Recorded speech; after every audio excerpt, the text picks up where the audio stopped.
कर दो करना। हेलो दोस्तों, क्या आप बीपीएससी की तैयारी करना चाहते हैं? अगर आप बीपीएससी की तैयारी करना चाहते हैं तो हम आपको आज संपूर्ण गाइड करेंगे कि आप बीपीएससी की तैयारी कैसे कर सकते हैं। तो आइए हम देखते हैं बोर्ड पर कि पहले बीपीएससी में हमें जानना क्या आवश्यक होता है। देखिए, बीपीएससी में तीन लेवल पर परीक्षाएं आयोजित की जाती हैं। प्राइमरी परीक्षा जो होगा, जिसका नाम है प्रीलिम्स, वो आपको 150 मार्क्स का होता है। इसके बाद आप प्रीलिम्स अगर पास कर जाते हैं तो आपको देने पड़ते हैं मेंस। मेन जो परीक्षा होती है वो 900 मार्क्स की होती है, यानी 900 मार्क्स की होती है। और अगर मेन आप क्लियर कर लेते हैं, पास कर जाते हैं, तो आपको बैठने पड़ते हैं इंटरव्यू में, जो 120 मार्क्स की इंटरव्यू होते हैं। इस तरह से टोटल मार्क्स होते हैं 1020, यानी 1020 मार्क्स। ये 1020 मार्क्स के प्रश्न आपसे पूछे जाते हैं। टोटल प्रश्न पूछे जाते हैं आपको बीपीएससी में। तो 1020 मार्क्स से जो प्रश्न पूछे जा रहे हैं वो सिर्फ मेन और इंटरव्यू, इन दोनों के मार्क्स जोड़े जाते हैं। प्रीलिम्स जो होता है वो सिर्फ क्वालिफाइंग होता है और इसको आपको क्वालिफाई करना होता है, यानी इसको आप पास करना होता है। आप जब इसको पास कर जाते हैं तो मेन और इंटरव्यू इन दोनों के मार्क्स जो है जोड़े जाते हैं, और जोड़ने के बाद जो 1020 मार्क्स आते हैं, इसी पे फाइनल रिजल्ट घोषित किया जाता है। तो पहले तो आप ये समझें कि आपको 3 तरह की परीक्षा में बैठना पड़ेगा: प्रीलिम्स, मेन और इंटरव्यू। आप समझ गए होंगे कि प्रीलिम्स कितने मार्क्स के होते हैं, मेंस कितने मार्क्स के होते हैं और इंटरव्यू कितने मार्क्स के होते हैं। अब देखिए, अगर आप प्रीलिम्स की तैयारी कर रहे हैं तो प्रीलिम्स की तैयारी में आपको जानना होगा सबसे पहले कि प्रीलिम्स का सिलेबस क्या है, यानी हमें पढ़ना क्या क्या है। तो आइए देखते हैं प्रीलिम्स सिलेबस को। प्रीलिम्स सिलेबस में आपको जो पहला होता है वो जनरल साइंस होता है। जनरल साइंस के बारे में आपको ज्ञान होना आवश्यक है। जनरल साइंस में क्या आता है? जनरल साइंस में आता है आपको फिजिक्स, आता है केमिस्ट्री, बायोलॉजी एंड इन्वायरमेंट।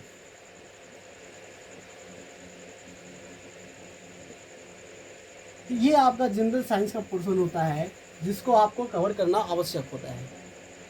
आप अगर एक बार ये इन पोर्शंस को कवर कर लेते हैं तो आपको जनरल साइंस लगभग कंप्लीट हो जाता है। अब ये इसका लेवल क्या होता है? फिजिक्स, केमिस्ट्री, बायोलॉजी और इन्वायरमेंट, इसका लेवल क्या होता है? तो इसका लेवल होता है वो आपका सेकेंडरी और हायर सेकेंडरी लेवल के होते हैं। सेकेंडरी और हायर सेकेंडरी लेवल स्तर के पूछे जाते हैं।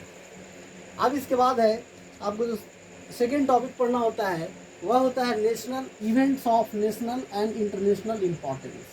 देखिए, लिखा हुआ है events of national and international importance. वैसे इवेंट्स जो नेशनल और इंटरनेशनल इम्पोर्टेंस रखते हैं, वैसे कार्यक्रम। आप जानते हैं कि हमेशा कार्यक्रम होते रहते हैं दुनिया में, अलग अलग तरह के, अलग अलग मुद्दे पर कार्यक्रम होते रहते हैं।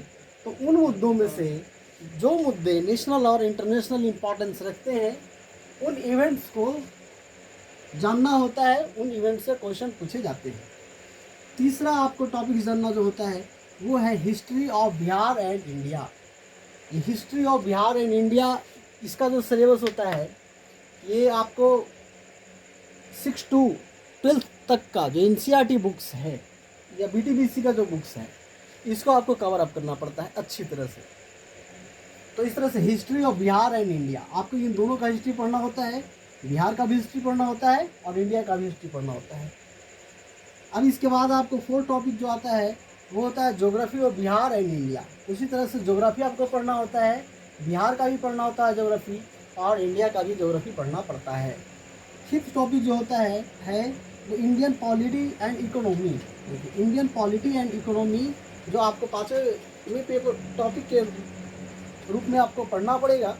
इसमें आपका मेन जो टॉपिक कवर होते हैं इंडियन पॉलिटी एंड इकोनॉमी में, वह है आपका इंडियन पॉलिटिकल सिस्टम। आपको जानना होगा कि इंडियन पॉलिटिकल सिस्टम क्या है, इसका आधार क्या है, इसका कंस्ट्रक्शन क्या है, स्ट्रक्चर क्या है, इन चीज़ों के बारे में आपको जानना होगा। इसके बाद आपको पंचायती राज है। आप जानते हैं पंचायती राज बिहार में तो 3 टायर में है, बाकी और कई प्रदेशों में 2 टायर में पंचायती राज है। तो पंचायती राज के बारे में आपको जानना होगा।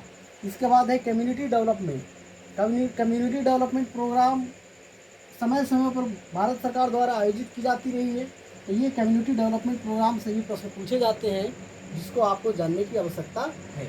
इसके बाद है प्लानिंग इन इंडिया। आप जानते हैं कि भारत में डेवलपमेंट के लिए, भारत में विकास के लिए, ओवरऑल विकास के लिए प्लानिंग रखा गया था, 5 ईयर्स प्लानिंग रखा गया था। तो 1952 से लेकर के आज तक के जितने प्लानिंग हुए हैं वो 5 ईयर्स प्लान आपको सारा आपको जानने की आवश्यकता पड़ती है, पूरा आपको प्लानिंग कवर करना पड़ता है। तो ये तो हो गया इंडियन पॉलिटी एंड इकोनॉमी के अंतर्गत। इसके बाद छठा टॉपिक आपको पढ़ना पड़ेगा, वो है change of economy of Bihar post independence. ये अच्छी तरह समझ लीजिए क्या लिख रहा है। कहता है कि पोस्ट इंडिपेंडेंस यानी इंडिपेंडेंस के बाद, भारत की आज़ादी के बाद बिहार की इकोनॉमी में कैसे चेंज आया है, कैसे परिवर्तन आया है, कैसे बदलाव आए हैं, ये टॉपिक से ही प्रश्न पूछे जाते हैं। इसलिए इस टॉपिक को भी कवर करना आवश्यक होता है। सातवां टॉपिक आपका है Indian national movement and role of Bihar. देखिए ये टॉपिक बहुत महत्वपूर्ण है और इससे बहुत ज़्यादा क्वेश्चन पूछे जाते हैं और हमेशा क्वेश्चन पूछे जाते रहे हैं। तो इससे इस टॉपिक से लगभग 15 to 16 क्वेश्चन हमेशा पूछे जाते रहते हैं प्रीलिम्स में। आप देखिए जो 7th नंबर का टॉपिक है Indian national movement and role of Bihar, इसे 15 से 16 क्वेश्चन हमेशा पूछे जाते हैं। Geography of Bihar and India, इससे 13 to 14 क्वेश्चन हमेशा पूछे जाते हैं। History of Bihar and India, इससे भी क्वेश्चन आपको मिला जुला के 13 to 14 क्वेश्चन हमेशा पूछे जाते हैं। जनरल साइंस है ये, इससे लगभग 10 से 11 क्वेश्चन पूछे जाते हैं। इसके बाद है events of national and international importance, इससे भी क्वेश्चन पूछे जाते हैं। प्रत्येक एग्जाम में इससे कम 8 से 10 क्वेश्चन यहाँ से भी पूछे जाते हैं। तो ये देखिए मेन टॉपिक आपका है history of Bihar and India, geography of Bihar and India. इसके बाद इंडियन पॉलिटी एंड इकोनॉमी, यहाँ से आपको कम 12 से 13 से 13 to 15 क्वेश्चन यहाँ से आएंगे। इसके बाद change of economy of Bihar and post independence, यहाँ से क्वेश्चन कभी कभी देखने को मिलते हैं या ज़्यादातर क्वेश्चन यहाँ से देखने को मिलते हैं। तो यहाँ ज़्यादा क्वेश्चन नहीं पूछे जाते हैं, लेकिन ये है कि कम से कम 3 से 4 क्वेश्चन यहाँ से बन जाते हैं। तो यहाँ से भी प्रश्न पूछे जा सकते हैं।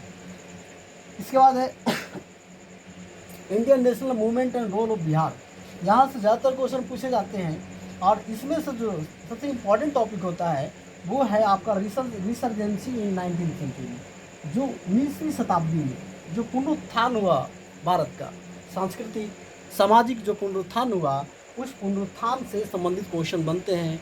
और ऑलवेज हमेशा ही यहाँ से 3 से 4 क्वेश्चन, 2 से 3 क्वेश्चन या 3 से 4 क्वेश्चन तक देखने को मिलते हैं।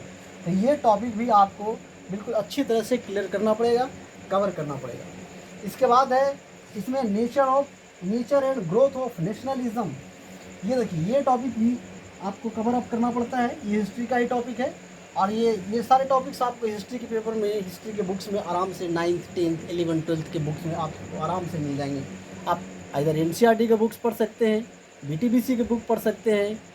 तो इन दोनों बुक्स में आपको ये टॉपिक्स मिल जाते हैं। Nature and growth of nationalism, राष्ट्रीयता का उदय कैसे हुआ और इसका नेचर क्या था, जो 19th सेंचुरी में राष्ट्रीयता का उदय हुआ भारत में, और जिस राष्ट्रीयता के उदय के कारण भारत पॉलिटिकल इंडिपेंडेंस की तरफ बढ़ा और 1947 में हमें आज़ादी मिली। इसका एक बहुत बड़ा नेशनलिज्म के उदय का, राष्ट्रीयता का उदय का बहुत बड़ा कारण था। तो यहाँ से भी कभी कभी क्वेश्चन मिल जाते हैं, 1-2 क्वेश्चन यहाँ से बन जाते हैं। तो इन टॉपिक्स पर आपको इन्फेसिस देकर के हिस्ट्री के बुक्स में पढ़ने पड़ेंगे। इसके बाद 8th टॉपिक है, 8th जो टॉपिक है वह है आपका general mental ability. General mental ability के तहत आपको इससे क्वेश्चन जो मिलते हैं वो 5 से 7 क्वेश्चन हमेशा प्रश्न पूछे जाते हैं। 10 क्वेश्चन भी हो जाते हैं, कभी कभी 10 से 12 क्वेश्चन भी हो जाते हैं। तो इसमें आपको जो जानना होता है वो होता है आपका एक मैथ, जो सेकेंडरी लेवल के मैथ पूछे जाते हैं, और दूसरा होता है इसमें